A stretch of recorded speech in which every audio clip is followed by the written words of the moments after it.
Hola, muy buenos días a todos. En primer lugar, quiero agradecer a Claudia, al Ayuntamiento de Segovia y a todas las ciudades y a las redes que forman esta tercera aula de Juan de Mairena de Antonio Machado. Y ahora pues me toca presentar a este magnífico conferenciante que es Antonio Chicharro, pero para mí es un poco especial, y digo especial porque, al igual que Claudia, que me ha presentado, soy la concejala de Cultura del Ayuntamiento de Baeza. Antonio, además de ser un gran apasionado de Antonio Machado, es también de Baeza. Entonces, poder presentar a un paisano en una tierra tan rica y tan cultural como puede ser Segovia es un auténtico placer. Y ahora pues le cedo la palabra a Antonio. Muchas gracias, querida paisana y concejala del Ayuntamiento de Baeza. Y para mí quiero comenzar diciendo que es una verdadera ocasión de alegría estar aquí en Segovia. Por mil azares de la vida no la he podido conocer hasta ahora y me alegro mucho de estar aquí por lo que he visto, también porque he conocido hace unos minutos la casa de donde habitó Antonio Machado, y siempre eso estremece, tener la conciencia clara de los espacios vitales de quien tanto dio a nuestra lengua y cultura. Y por supuesto, pues parejo a esa alegría lo contrario, ¿no? La conciencia de haberme perdido tanto tiempo el disfrute de estos espacios y de estas calles tan hermosas. Quiero agradecer a la red de ciudades machadianas, y en particular pues a Rocío Poza, concejala del Ayuntamiento de Baeza, y a Filomena Garrido, técnico de cultura del Ayuntamiento de Baeza, que propusiera mi nombre a la red para intervenir yo aquí en esta tercera aula Juan de Mairena, también titulada, por cierto, porque hablar de Antonio Machado siempre es una ocasión de propagar su nombre y de continuar la estela de su memoria, ¿no?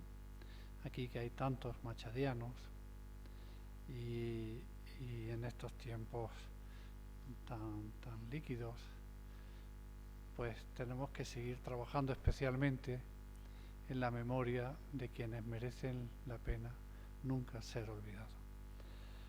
Dicho esto, pues quiero mi trabajo de profesor de la Universidad de Granada, en este caso, va parejo a mi responsabilidad también de académico. En este caso presido la Academia de Buenas Letras de Granada, y ahora como académico pues también quiero agradecer que nos reciba aquí en este espacio académico la Academia de San Quirce, y sobre todo muy particularmente porque sé las dificultades que tenemos presupuestarias, el esfuerzo que la Academia hizo para conseguir la casa museo, la posada, la pensión, hoy casa museo de Antonio Machado, porque es una empresa importantísima, ¿no? Es decir, que revela el valor que tienen las academias en nuestro tiempo, no solamente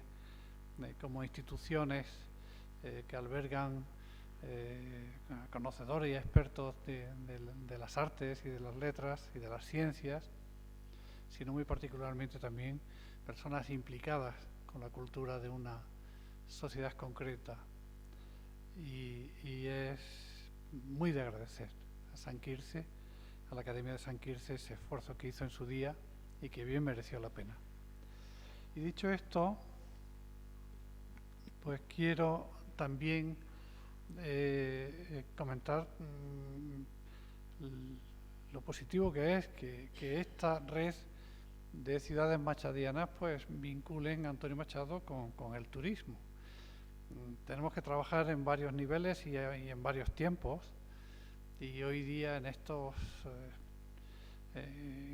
tiempos que vivimos, en donde el turismo es una fuerza dinámica y uno de los alicientes de la actividad humana, pues vincular turismo y Antonio Machado es muy inteligente, porque más allá del pasatiempo y del simple paseo, al final lo que se trata es de hacer lectores y de mantener la llama de esa memoria. Por tanto, cualquier medio que sea resulta positivo, no solamente por las razones económicas que son comprensibles y necesarias, sino muy particularmente por eso.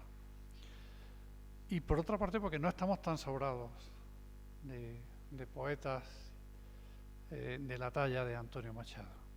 Ahora poetas hay muchísimos, por miles, pero de la talla de Antonio Machado, subrayada con su final tristísimo de la muerte en el exilio, que es lo que da ocasión para esta tercera aula, Juan de Mairena. De esa talla tenemos muy pocos poetas en España.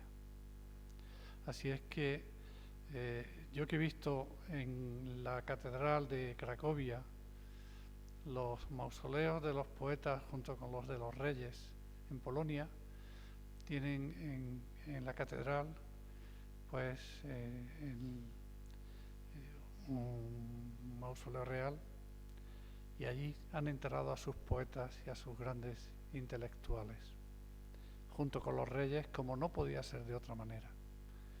Es decir, este gran hacedor de España que fue Antonio Machado, pero no de cualquier España, no de la patria que se invoca banalmente, sino de la España del trabajo, de la España institucionista, de la España respetuosa, moderna, de progreso en definitiva, como subrayaba en los poemas escritos en Baeza. Un poeta de esa talla pues bien merecería estar no donde descansa ahora, sino en un panteón real, junto con lo más representativo de la historia de España. En cualquier caso, está bien donde descansa, porque finalmente se ha convertido en uno de los espacios, en uno de los puntos a los que nos sentimos imantados cuando salimos a Francia, y además como es un signo de que finalmente pues allí murió junto con otros miles de españoles durante el exilio. En el último viaje que hice a Collioure, pues un colega de la Universidad de Perpiñán nos subió a una zona, a una colina, desde donde se dominaba toda la playa de Alger, y nos decía, en esa playa es donde estaba, sin ninguna protección, el primer campo de concentración de los exiliados, de los refugiados que atravesaron la frontera a finales de enero y durante febrero de aquel fatídico año de 1939. Y allí, sin nada, en la playa, pues allí enfermaron y murieron y pasaron frío, y desde luego fue una cosa muy lamentable.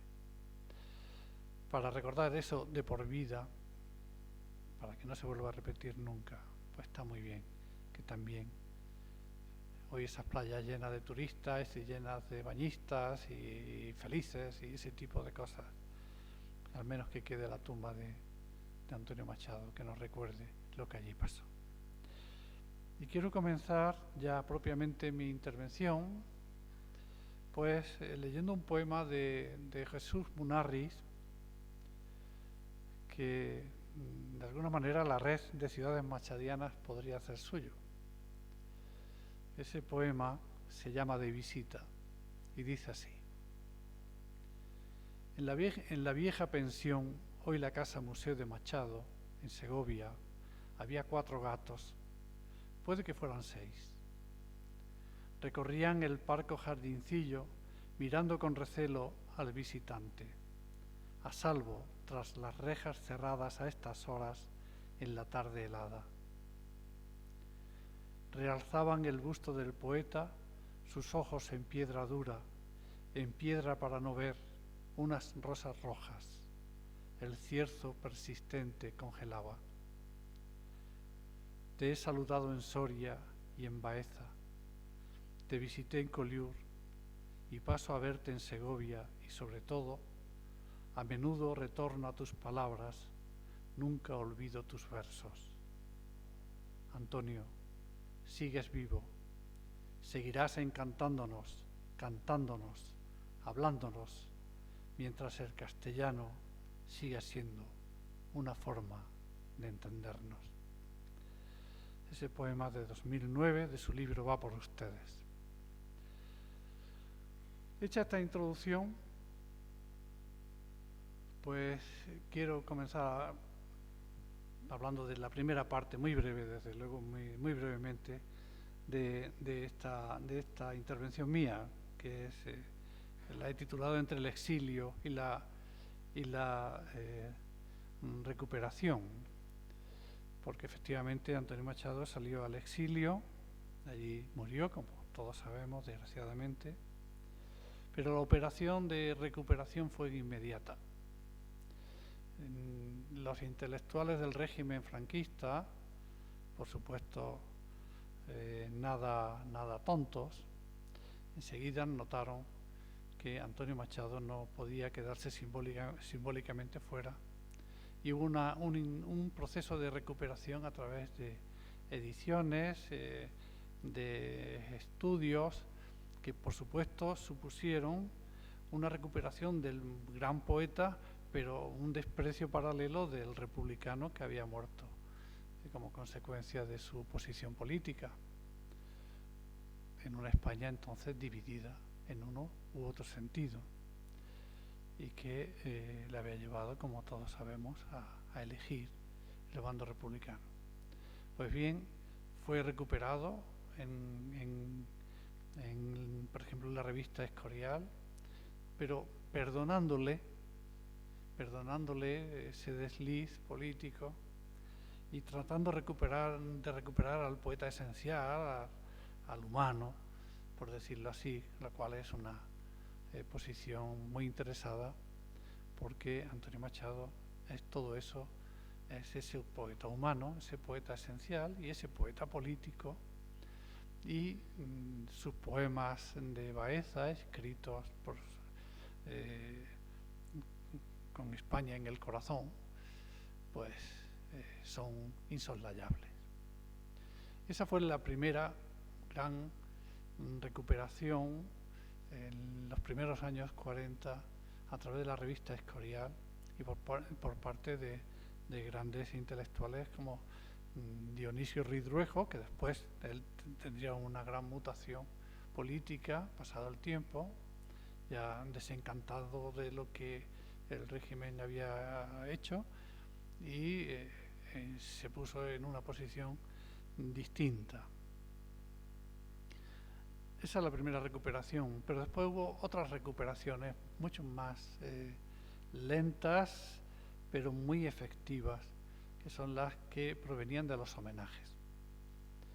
Aquí mismo en Segovia hubo un homenaje en 1959 que fue muy importante y que atrajo a muchísimos intelectuales, poetas y lectores, tanto de Segovia como sobre todo de Madrid, que aquí vinieron a celebrar el 20 aniversario de la muerte de Antonio Machado, en aquel año de 1959, y hubo un poco lío, ¿no?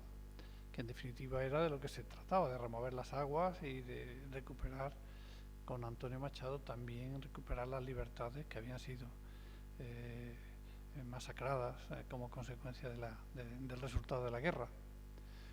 Esos homenajes también se repitieron o coexistieron en Collioure con la debida respuesta oficial del régimen, que no podía olvidar ni soslayar a Antonio Machado. Si aquí hubo un homenaje digamos, espontáneo o nacido desde grupos de intelectuales y seguidores de Antonio Machado, siempre con la sombra detrás de la oposición al régimen de Franco, es decir, en este caso con dos nombres, dos puntos: el Partido Comunista de España, que estaba detrás de esos movimientos. El régimen también reaccionaba y organizaba otros homenajes a Antonio Machado, puesto que no podía evitarlo, que conjuraran a aquellos de raíz más popular, ¿no? Y en Soria, por ejemplo, pues el régimen trató de organizar un homenaje oficial, como ocurrió después en el año 66 en Baeza. En Baeza, en el año 66, a partir de una iniciativa del Club de Amigos de la UNESCO de Madrid, pues se promueve un homenaje en distintas ciudades machadianas, titulado Paseos con Antonio Machado. Y en el caso, cuando llegó el turno del homenaje en Baeza, pues aquello acabó mal, acabó prohibido y acabó con una fuerte represión, de la que yo entonces era un niño y me acuerdo porque estaba por medio de la calle en aquel día, y aquello acabó muy mal.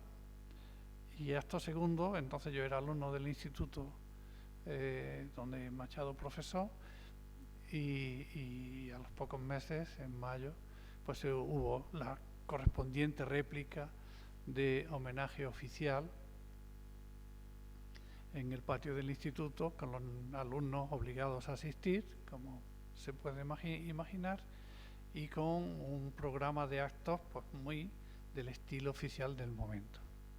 Es decir, recuperación, iniciativa política y popular, y réplica, puesto que no se podía evitar por sectores oficialistas, de homenajes de esa naturaleza. Esa tensión, distensión, pues está en la recuperación de la memoria de Antonio Machado como poeta público, como poeta nacional. No nos debe molestar decir que Antonio Machado tal vez sea de los pocos poetas que merezcan este adjetivo, precisamente por su conciencia política, por su gran obra poética y por lo que subrayó, como he dicho al principio, con los propios actos de su vida, y también por lo mucho que aunó en su poesía de toda la savia popular, toda esa filosofía popular, con la poesía culta, y la elevó a categoría de poesía culta, toda ese saber que hay, por ejemplo, en Proverbios y Cantares. Se alimenta de la savia popular, recoge los metros y los modos rítmicos del folclore, y por supuesto tiene una gran preocupación por cantar líricamente y por construir un nuevo modo de poesía donde lo lírico y lo épico se conjunten para ser él, digamos, uno de los que canten en lo que trató de llamar la poesía esencial en el tiempo, lo que constituye la experiencia humana más genuina y más universal. De manera que este poeta nuestro bien merece la pena de ser considerado un poeta nacional, un poeta que por otra parte no tiene mucha discusión. Su vigencia nos la da pues el hecho de que se edite continuamente, de que se esté incorporado en todos los niveles de la enseñanza y de que su bibliografía sea ingente. Ese es un signo externo de la vigencia de Antonio Machado y por tanto de la necesidad que tenemos de acudir a él. Pero como los tiempos van a una velocidad de vértigo, está bien, pese a eso, trabajar en la memoria suya y que esta red de ciudades machadianas pues insista con su trabajo en lo que es el mantenimiento de la memoria por las ciudades en donde él él vivió.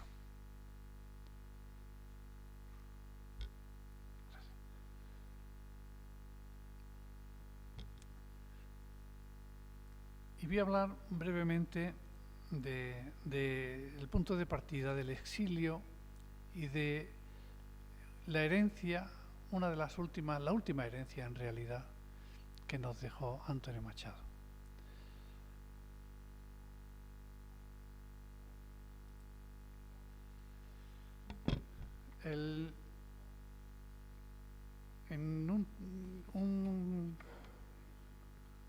Eduardo Pons escribió un artículo hace unos años en donde hablaba del exilio a raíz de informaciones de un testigo directo, Eduardo Pons Prades, en un artículo Exodus 1939. Allí comienza diciendo, y con estas palabras voy a trasladar una imagen verbal de lo que allí ocurría. Muy bien. Me dicen que tenemos muy pocos minutos, así es que voy a tratar de concentrar lo que quiero decir. Leo. Bajo el control de la Comisión Militar Internacional, se procede a la evacuación de los voluntarios de las brigadas internacionales. A primeros de enero salen de España 2.141 franceses. El día 25 a las 4 de la tarde salen los últimos trenes con heridos desde las estaciones de Sants y la Plaza de Cataluña. La evacuación de los soldados hospitalizados fue seguramente uno de los problemas más arduos que el mando republicano tuvo que resolver. Como las columnas de fugitivos que huían desordenadamente hacia la frontera llegaron a sumar cerca de 1 millón de personas, no es difícil imaginar las penosas condiciones en que se desarrolló la retirada de Cataluña a lo largo de casi 50 días. Y más adelante dice, el día 26 de enero de 1939, Barcelona caía en poder de las fuerzas nacionales. Y ese mismo día, en Cervià de Ter, no lejos de Gerona, en torno a Antonio Machado, su hermano José y su madre, se reunían los doctores Trías, el poeta y helenista Carles Riba, los hermanos Sirau, los profesores Navarro Tomás y el neurólogo Sacristán, el escritor Corpus Varga, el geólogo Rollo Gómez, Ricardo Vinos y el doctor Puche, en espera de ser evacuados a Francia en unas ambulancias de sanidad militar. Ese es el ambiente, el retrato de esos días. Sé que aquí se ha contado por personas muy conocedoras y estudiosas de ese momento, pues se ha contado con detalle lo que después pasó. La sensación de derrota, no ya la derrota misma, sino saberse plenamente derrotado, queda subrayada por el legado poético último de Antonio Machado. En el papel, famoso papel que se encuentra en el bolsillo de su abrigo, se lo encuentra su hermano José, hay una variante de un poema, una pequeña variante. Hay el famoso ser o no ser, que él lo tenía como un lema vital, como demuestran sus manuscritos. Ser o no ser era un lema de su vida. Y el famoso último verso, estos días azules y este sol de la infancia. Ese verso, desde el punto de vista poético, es, al no tener punto, está abierto. Es decir, que no puso punto, y al no ponerle punto a Antonio Machado quiere decir que probablemente fuera el comienzo de un largo poema. Al menos, en cualquier caso, un apunte poético que es un perfecto alejandrino. Es un verso paralelístico, un perfecto alejandrino con 2 hemistiquios. Estos días azules, primer hemistiquio, y este sol de la infancia. Es un verso con una estructura interna paralelística perfecta. Este sol, estos días azules, el nexo, la conjunción, y este que hace sinalefa, y este sol de la infancia. Días, sol, azules de la infancia o infantiles. Una estructura paralelística, de manera que es un alejandrino perfecto, sonoro, pero profundamente triste, porque a la derrota política, militar, real que tenía, que le costó la propia vida, hay que sumarle la derrota de no tener futuro. Estos días azules y este sol de la infancia, aquí y ahora. Decía asociar la luz que ve en las playas, el único día que salió con su hermano José a dar un paseo en la zona de la playa de Collioure, que está muy cerca de la pensión. El único día que salió de paseo pudo ver la luz meridional de Collioure, de Montpellier, de Perpiñán. Pues es la luz del Midi, todo el meridional europeo, es nuestra luz. Y en pleno febrero, esa luz limpia de invierno la percibe y, cómo no, asocia la luz a la luz sevillana, a la luz que veía por el gran patio del Palacio de las Dueñas. Y esa misma luz intensa de invierno, limpia, es lo único que tiene. Pero es estremecedor el verso, porque asocia un estado carencial absoluto. Lo único que le queda es la luz, estos días azules y este sol de la infancia, sin ningún futuro, lo asocia con el recuerdo. Es decir, es una fusión, un fundido, que diríamos hoy, desde el punto de vista cinematográfico, un fundido de dos tiempos, la memoria y el presente, y cómo no, va al paraíso de la memoria infantil, lo que nos nutre y acude en esos momentos dolorosísimos a la memoria de sus días felices, de cuando niño nació y vivió en Sevilla. Es tristísimo, ¿no? Pero al mismo tiempo es un verso espléndido. Es un verso espléndido, porque al no ponerle punto, se queda abierto, se queda en suspenso. Si, de alguna manera conjura con ese último verso el olvido y lo deja en una posibilidad abierta. Así es que la consecuencia del exilio fueron esas 14 sílabas, tristísimas, profundas, como todo lo que Antonio Machado hacía en su fácil, simple y esencial escritura, donde condensa tanta riqueza como una piedra preciosa, ¿no? Claro, un poeta de esta talla no se podía olvidar. Su muerte ejemplar, pues, para unos por razones políticas, para otros por razones humanas, para otros por razones poéticas, y ahí está ese último verso que lo subraya, pues era inolvidable. Y como además había sido un poeta patriota en todo lo que tiene esta palabra de noble, pues enseguida hubo operaciones de recuperación.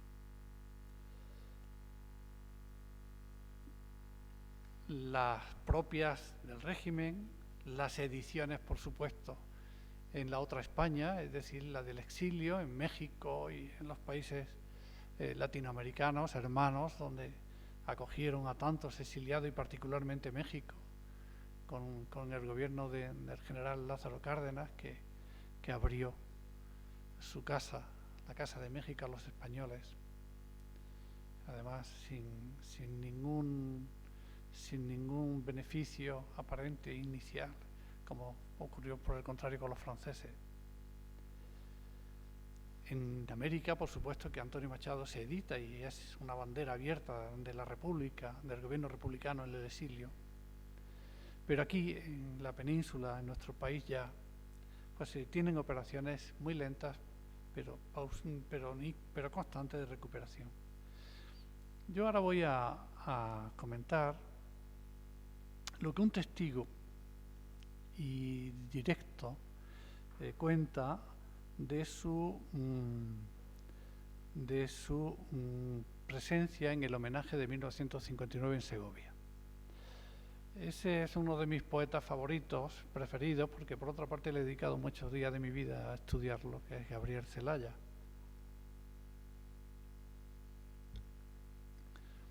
Con un seudónimo, Juan de Juanes, por razones políticas, para no ser reprimido aquí, publicó en México, en el Boletín de la Unión de Intelectuales Españoles en México, publicó un artículo contando pues el homenaje que se le hizo en Segovia a Antonio Machado. El conjunto de 3 artículos que publica sobre Antonio Machado y los homenajes lo incluyó en un libro de 1959 la primera edición, después tuvo otro en 1979, que es Poesía y Verdad. La última edición es la que yo he hecho de ese libro en los ensayos literarios y lo he puesto en su sitio porque merece la pena recuperarlo. Tiene la edición de esos 3 artículos tiene una entradilla que dice así: había muchas razones para que los poetas sociales hiciéramos nuestro Antonio Machado. No es una casualidad que ya en texto de 1947, que se reproduce en las primeras páginas de este libro de Poesía y Verdad, yo invocara su nombre. En efecto, había algo profético en su enfrentamiento con los poetas del 27. Un enfrentamiento que todo el mundo, empezando por los juanramonianos del 27, intenta camuflar, pero que era muy cierto. Recuérdese, por ejemplo, que la antología de Gerardo Diego de 1932, don Antonio decía en una actitud rara en él: me siento en desacuerdo con los poetas del día. Ellos propenden a una destemporalización de la lírica, no solo por el desuso de los artificios del ritmo, sino sobre todo por el empleo de las imágenes en función más conceptual que emotiva. Lo que nuestro poeta estaba anunciando en este texto y en otros similares era algo cuyo alcance y cuya importancia no ha solido advertirse. Era el fin de la modernidad, entendiendo por modernidad la poesía que arranca de Baudelaire y viene a extinguirse en los vanguardismos. Por eso justamente la poesía social hizo de Antonio Machado una bandera, porque también nosotros luchábamos contra la pérdida de familiaridad comunicativa, contra el egocentrismo y el hermetismo, contra la poesía como magia más que como expresión o modo de hablar, contra el neutralismo y la frialdad de la poesía pura, contra la falta de contacto con el hombre de la calle, etc. A estas razones de orden estético hay que añadir otras políticos sociales que convirtieron a Machado en un símbolo de la poesía antifranquista. Esto último fue pasando a primer término, según se advierte ya claramente en los homenajes que se le tributaron a partir de 1959 y en la oposición que contra ellos montaron los medios oficiales. Y como estos hechos fueron muy representativos de la lucha de los intelectuales contra Franco, reproduciré, pese a su carácter meramente anecdótico, algunos artículos en que se reseñan dichas actividades. Obsérvese por de pronto que todos estos artículos tuve que publicarlos en el extranjero por razones de censura, naturalmente, y a veces con un seudónimo clandestino para más precaución. Dice, digo esto para que a nadie le sorprenda si en estos textos se habla de alguna vez de Gabriel Celaya en tercera persona, como si no fuera yo el que estaba escribiendo. Y ya comienza con el homenaje segoviano y dice así: el hecho de este homenaje segoviano, si se tiene en cuenta que la prensa, la radio y todos los medios de difusión oficiales lo silenciaron, el de 1959, tiene algo de asombroso. ¿Cómo tantos y tantos cientos de personas llegaron a saber de un acto que solo de boca en boca o de tú a tú fue anunciado? Y esto en el brevísimo plazo de 5 días. Indudablemente, solo porque existe un clima común entre todos los intelectuales españoles. No se pueden poner puertas al mar. El franquismo lo sabe. Por lo tanto, decidió reducir el mal que no podía impedir.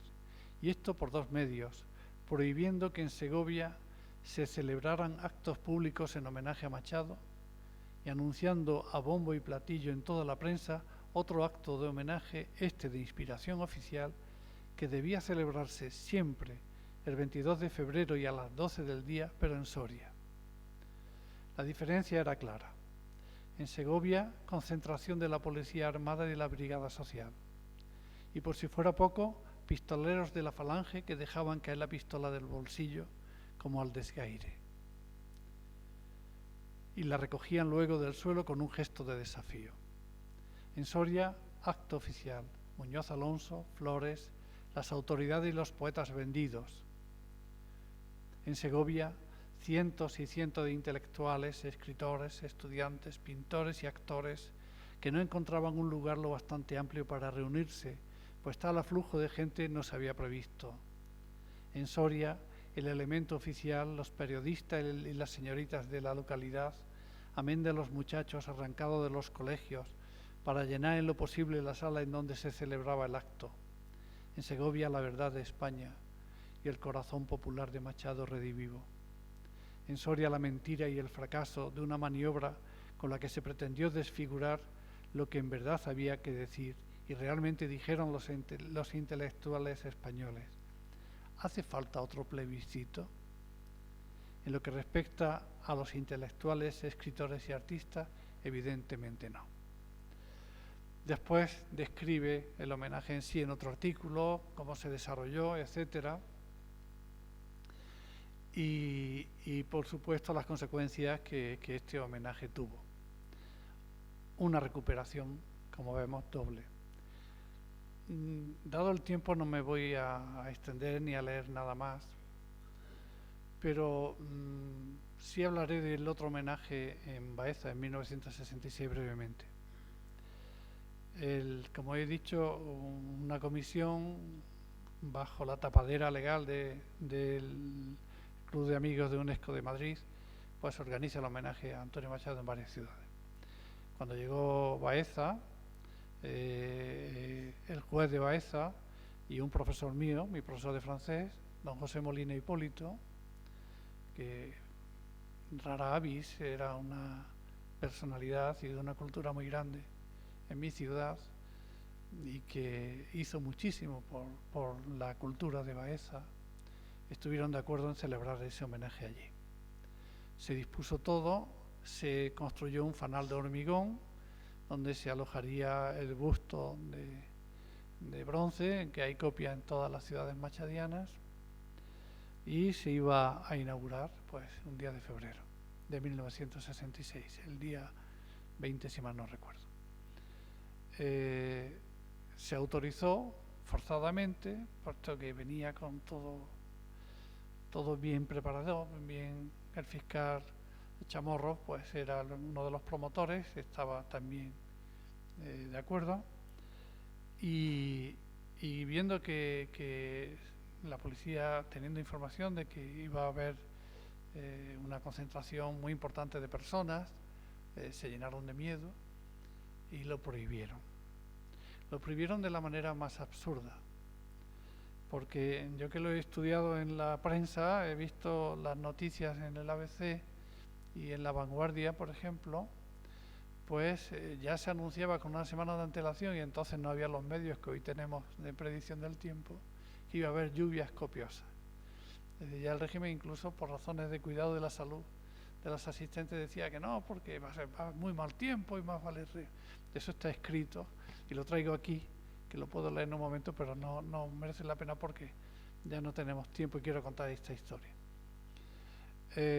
Aquello acabó pues prohibido, pero ya con la concentración en Baeza y la gente llegando, aquella desde la noche anterior. Allí estuvieron pues todos los intelectuales, poetas y personas que querían homenajear a Antonio Machado con un propósito político, con un propósito poético, humano, como quisiéramos, pero estaban todos allí. Allí estuvo Gabriel Celaya, por supuesto, estuvo Ángel González, y allí estuvo Gil de Viedma, y allí estuvieron mis maestros míos, como el profesor Emilio Orozco, y allí estuve yo también como un niño, un adolescente en realidad, sin saber bien lo que pasaba, pero testigo directo de aquel homenaje. Aquello acabó, como dice Ángel González en su poema Plaza con torreones y palacios, allí hubo más que palabras. Ciertamente hubo más que palabras en Baeza. Hubo una represión fuerte, hubo detenidos, hubo después multas muy elevadas, con lo cual se hizo mucho daño a muchas personas que no tenían dinero, de las que daba cuenta La Vanguardia en una de sus noticias. Hay algunas imágenes de aquel homenaje. La verdad es que aquello acabó mal y no se pudo inaugurar el monumento a Antonio Machado, poniendo el busto en ese fanal que está en el hoy llamado Paseo Antonio Machado y Paseo de las Murallas. Ese homenaje se cierra finalmente en 1983, un homenaje al que no asistió el entonces vicepresidente del gobierno, Alfonso Guerra, que por lo visto estuvo aquí hace un día o dos. Allí no hubo ninguna representación oficial del gobierno en ese homenaje de 1983, y ahí sí, ya no era yo ningún niño. Ahí aproveché para que entonces la Universidad de Verano de Baeza, que había sido rescatada creada en realidad por la Universidad de Granada, mi universidad, editamos un libro que yo mismo preparé como homenaje, hicimos un cartel y nos sumamos a la celebración. Allí estuvo Alberti, Paco Raval, se leyeron poemas, allí hubo miles de personas, seguramente más de 7.000 personas según el periódico El País del día siguiente, en artículo de Eduardo Castro, y ya se cerró la herida abierta de ese homenaje,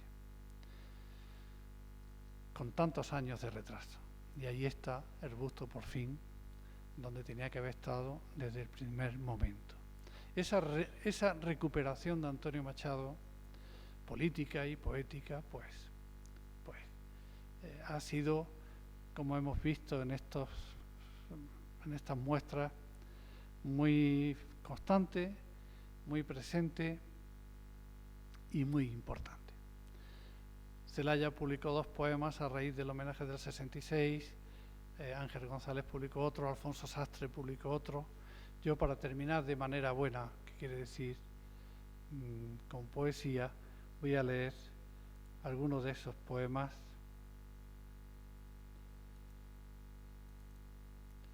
para cerrar ya mi intervención.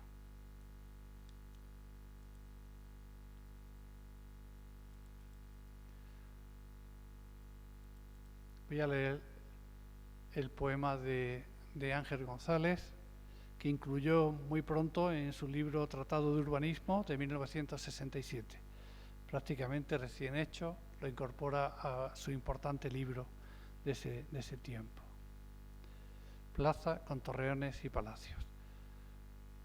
Como un estanque sucio, el tiempo cubrió con su agua turbia las palabras, los discursos, las frases, cargadas de propósitos sinceros.